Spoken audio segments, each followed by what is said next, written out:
Hello, everybody, and welcome to another episode of The Simple Joy Show. I'm your host, Hayley, and today we're unpacking, quite literally, the packing party method of decluttering. Now, this method was popularised by Nicodemus of the Minimalists. It's unconventional, it's quite daring, but it's potentially transformative. So if you're up for a challenge or you're just curious about this unique approach, you're in the right place.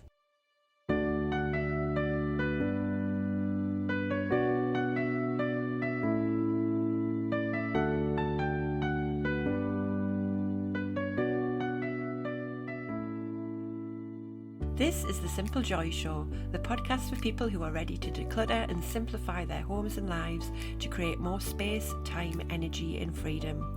I am your host, Hayley Forster, mother, wife and declutter coach, and I'm going to be sharing with you simple bite-sized nuggets to help you on your journey to living a simpler life through the power of decluttering. So if you're ready to choose calm over chaos, then let's dive into today's show.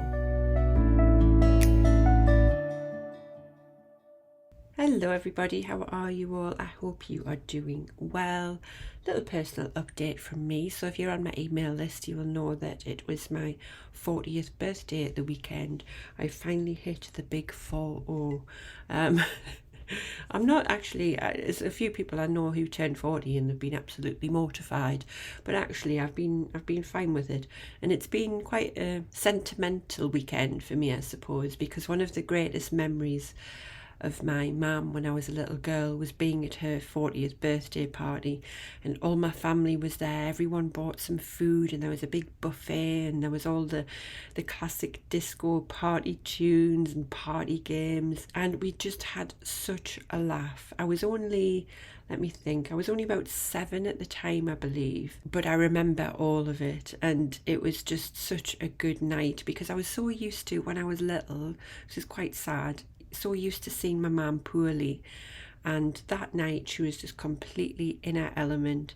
She was dancing, she was chatting, she was milling around, she was with her loved ones, with her family and her friends, and it was just so nice to see. And I never really had a lot of those times with my mum where we could really just enjoy and have fun and not worry.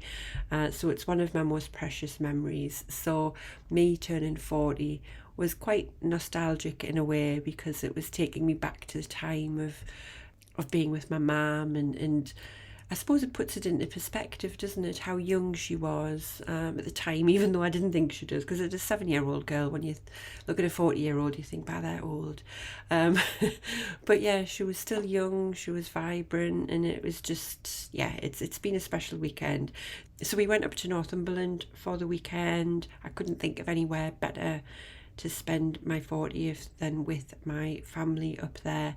So we went up and we got a little lodge with a hot tub, and we spent the night there, which my children loved, obviously. They were in and out the hot tub the whole time, of course. And it was just so nice to just be in the country of Northumberland. We had a little look around and went and had some lovely food and just spent some time with our lovely family. And it just so happens as well that my husband's sister has the same birthday as me, so we all met up for a big family Sunday lunch, and we were in front of a roaring fire and had a lovely time, and then we headed back home, and I watched the new Indiana Jones, which was all right actually. It's never going to be a patch on the originals, let's be honest, but actually I quite enjoyed it. So yeah, it was a lovely birthday weekend, and I'm just so grateful to have the people around me that I do, and I was spoilt with love and abundance.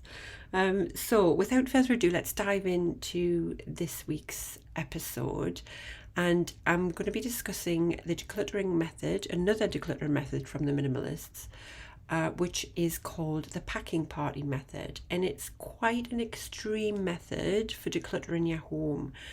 And I'll be honest, it's probably more likely used if you're already planning on moving to a new house, or you're going to be doing some big renovations perhaps, because it does take a ton of preparation and a ton of work, but it actually can be really quite effective. So just imagine you're going to be packing all of your belongings as if you're moving out.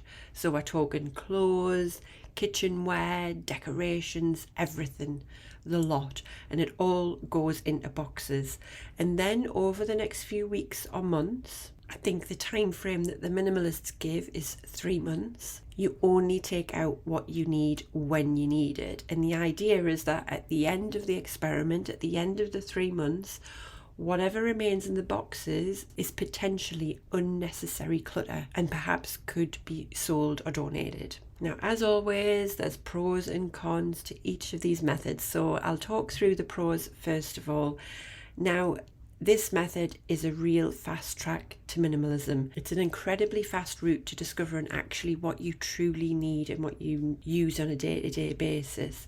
And actually it's a real eye-opener, and it just shows you how much stuff you own but you don't actually use, which I'm pretty positive is a lot. And things that are out of sight are generally out of mind, so you likely won't even miss what's in those boxes. Another pro is that it offers an opportunity for a complete reset of your living environment, and that can be particularly appealing if you're craving a drastic change, if you know that you just need to have a complete overhaul, or you're looking for a fresh start. So it's a fantastic method if you already happen to be moving, or you're planning on moving in the next year or so, because you can literally do it as you move home, and as you arrive at your new home, only take the things out of the boxes that you need to use instead of unpacking everything right away.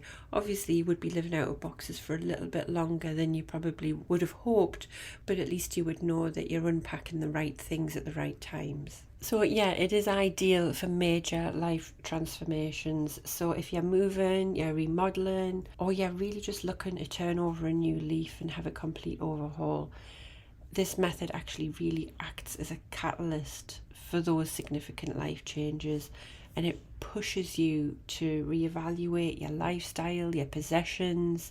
So if you're in that phase of life, then this could be a fantastic method for you to dive into. Now, onto the cons of the pack and party method.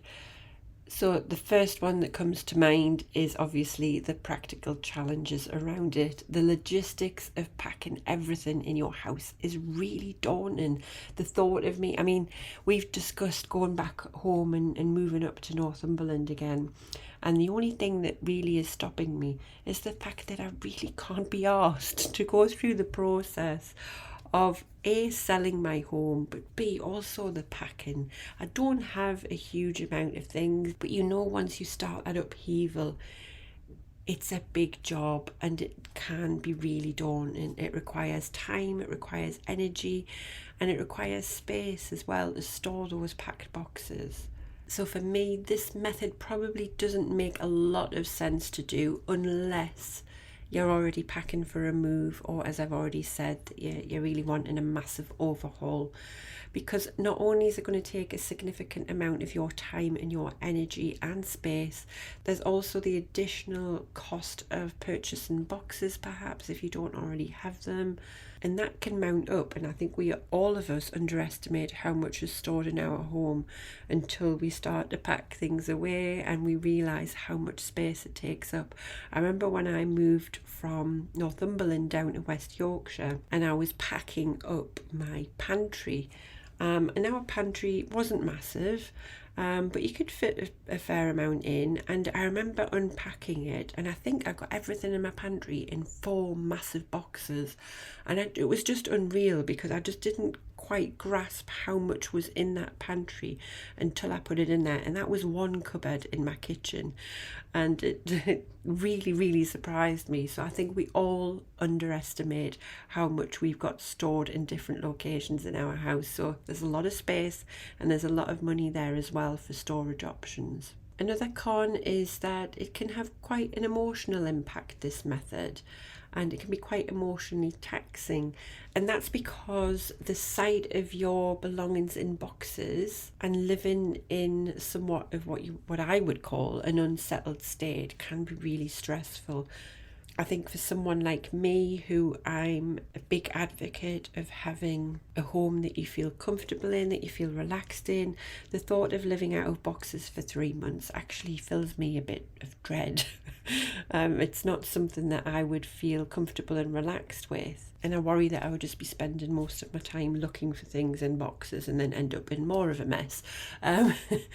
So it's not suitable for everyone. If you've got a young family, if you've got young children, or you live with others, it can be quite impractical or perhaps even disruptive as well. So you've got to think about how it would work with your routines and how your family members live as well. And then I would say the last con that I can think of is that it doesn't really work well for any seasonal items or items that you might only use a couple of times a year. Some people may class those types of things as clutter, but I don't. There are things in your life that you're not going to use constantly, but actually they are really useful, or you enjoy having them. And obviously, if you're doing a packing party for a period of 3 months, you're not going to capture all of those seasonal items, and you're not going to capture all of those items in your home that you use once in a blue moon but still need. So you would have to think about how to process those separately. And as you're going through the things that are remaining in your boxes at the end of the experiment, you would have to just cast an eye over them and understand that there will be seasonal items in there and other items that you may not have used in that period of time but still need to keep. So there's still an element of processing at the end of it as well. It's not just a case of picking up those boxes and taking them all to the charity shop. So who would benefit from the pack and party method? I think that this method is ideal for those of you who enjoy bold, all-in experiences. So if you're feeling stuck in your decluttering journey, you just don't know where to turn, you need a powerful push, you need a big change, or maybe that just perhaps you're curious about how minimalism might transform your space, your life, the pack and party could be just what you need. Or, as I've already mentioned a couple of times, if you're going to be going through the moving process in the next few months anyway, it could be an ideal opportunity to give this method a go. But just remember, decluttering is a personal journey. So whether you choose the pack and party method or you want to go for a more gradual approach, what matters the most is that you're taking steps towards a lifestyle that brings you joy and simplicity, but doesn't add to that level of stress that you're trying to get away from. If you've ever tried a pack and party or you're planning to, I'd love to hear about your experience. So please share your stories with us, sharing the hashtag #SimpleJoyShow, or pop into my Facebook group, The Simple Living Society. The link is in my bio. But thanks for listening, and remember, every step towards decluttering, no matter how small or how big it is a step towards a more joyful and intentional life. See you next week. Take care. Thank you so much for listening. If you've enjoyed this episode and you'd like to help support the Simple Joy Show further, then please share it with others, post about it on social media, or leave a rating and review. To catch all the latest from me, you can follow me on Instagram @HelloSimpleJoy. Thanks again, and I'll see you next time.